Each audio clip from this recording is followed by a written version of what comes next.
ಇವತ್ತು ಈ ಸಂಸ್ಥೆ ಕಟ್ಟೋದು ಕಷ್ಟ, ಕೆಡವುದು ಸುಲಭ. ಇಂಪ್ರೂವ್ ಆಗಿದೆ, ರಘು ಬಂದ ಮೇಲೆ ಸ್ವಲ್ಪ ಇಂಪ್ರೂವ್ ಮಾಡಿದ್ದಾನೆ ಅಂತಕ್ಕಂಥದ್ದು ಕೇಳಿದ್ದೇನೆ ನಾನು.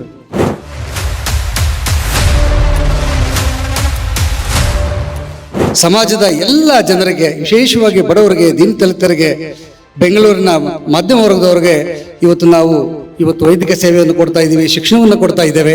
ಇದು ಹೆಮ್ಮೆಯ ವಿಚಾರ ಬಂಧುಗಳೇ.